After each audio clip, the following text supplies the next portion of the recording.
It was my stepbrother. When I started doing the advocacy side of things just here recently, I just randomly ran into him. It's as if I spoke him up, which was interesting. It was surreal. It was surreal. I literally saw him at a bus stop. He's a bus driver. And I was just going home for the day. And this particular day, I was just standing there doing my normal routine, waiting for my bus, listening to my music, and I just look off and I'm like, and it was interesting because he was more startled than I. And he immediately started backing up. He tried to find ways to avoid me. This is a very crowded bus station. I live in Lanham, Maryland, originally from Washington, D.C., but just moved out here about 2 years ago. So I've jumped between D.C. and Maryland all my life. I'm 37 now. And then I would say like when my marriage started, that's when things started. So I got married, so maybe 10 years ago. I got married in 2014. And that kind of, as with marriage, that kind of escalated things a bit because I was responding to my husband in an unnatural way. My husband would try to touch me in an endearing way, and I would respond, very standoffish. But what's interesting is it I it just came out of nowhere because I knew my husband years before we got married.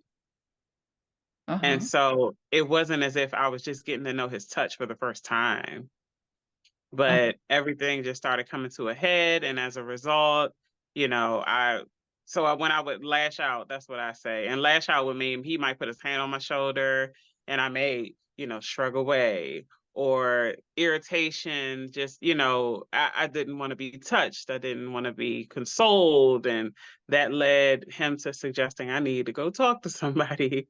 And that led to me doing a deep dive with the therapist, and in doing that things started resurfacing. Did you not remember anything before you got married? When I had to deal with it because it was causing issues within the marriage, that's when I began to recover finite details. I started to remember, for example, the actual violence that came with the abuse. I'd always just remember, like I remember the initial act. It was not something that like went out my mind, but I definitely suppressed it and put life in front of it. And so just pretended like it didn't happen.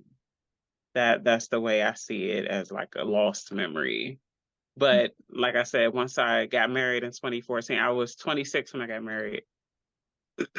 And I think something about, we were in the church, and so everything was like covenant based. And, so once the marriage happened and we were trying to do things the right way, that's when things resurfaced. And I tell you, I don't know what triggered it.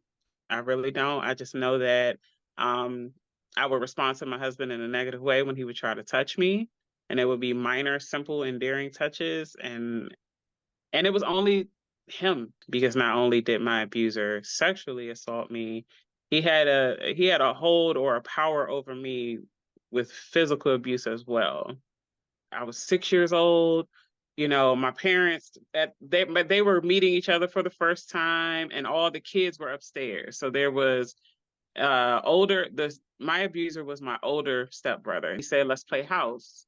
And he said to the younger brother, "You be the kid and you go in the room while mommy and daddy stay back here." And he took me into the closet. He told me to lay down and he penetrated me. And when it happened, of course, I didn't know what was going on. You know what I mean? But as I'm older now and retracing this stuff, it just kind of baffles me.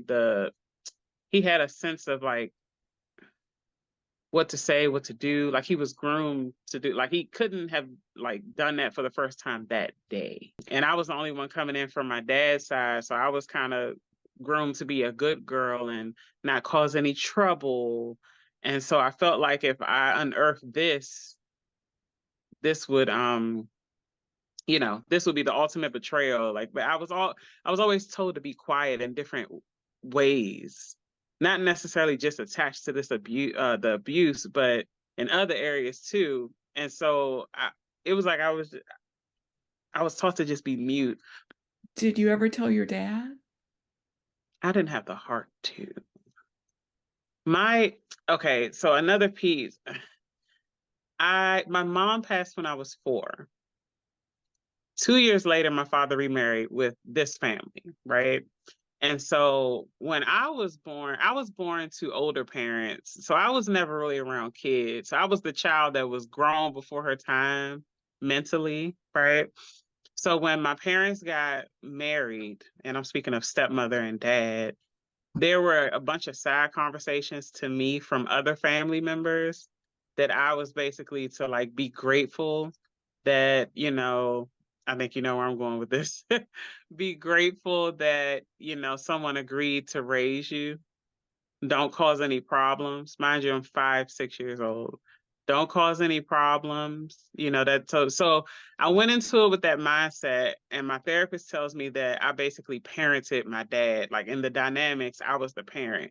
So saying all that, I began to understand in my early teens, like my dad, regardless of what it was, this union came about because I needed a mother. And I began to see, even as backwards as it may sound, I began to feel as if I were to unearth this, I'm going to be grown one day and I'm going to leave home. He's going to have to live out his days with it because, like, finances, she was the primary breadwinner. Like, I began to look at things like that. So, years ago, I told my stepmother, but she quickly denied it. She said she had spoke to him about it. He said it didn't happen. So if it did happen, I'm sorry. She would email me often because I kind of disassociated myself with my family, but I never said why, right? So to them, it's just like, oh, she wants to be grown. She just wants to get out the house so she can just go be a wild child. I was seeking like peace of mind and quiet so bad. Now, don't I had my fun, but that was not my primary reason for leaving home, right? And so she would email me, "Hey, you need to come visit. Hey, you need to, come see your dad," that type of thing. And I would send cards and I would call on birthdays. I would do like bare minimum.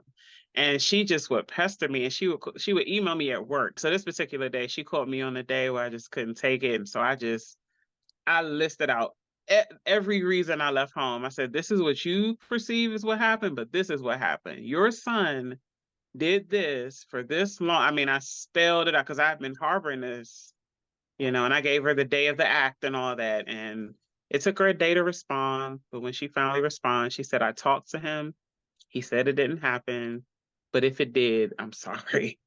And then here recently, in April, I did the 30-mile rain challenge, the walking challenge with the rain.org. And Mhm. so I use that as my coming out, so to speak. So every day I got on my Instagram page and I spoke 30 things about my healing. I still have one brother that's living that's fairly close to me. He's a half brother, but we're close, like, as if we had the same set of parents.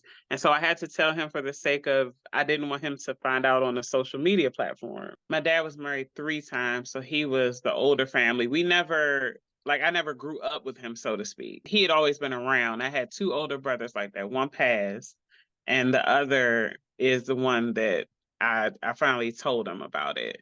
He was always there. He was always the big brother figure. It was yet again that situation of, I can't tell him that because then he's gonna flip out, and then that leads to my dad. And then again, this big hoorah is gonna happen. And all I kept, to be honest with you, my goal was to reach the age of majority. That's what they taught us in school, and reach the age of majority so I could just be on my own. My brother, especially, he gave me extra confidence after I told him, and he listened. He literally just listened. And then, he gave the usuals, all you could say, "I'm sorry this happened to you," that type of thing. But it was just validating to say it, and for him to then turn around and encourage me to continue on my advocacy journey, whatever I need to do to push this in the right direction.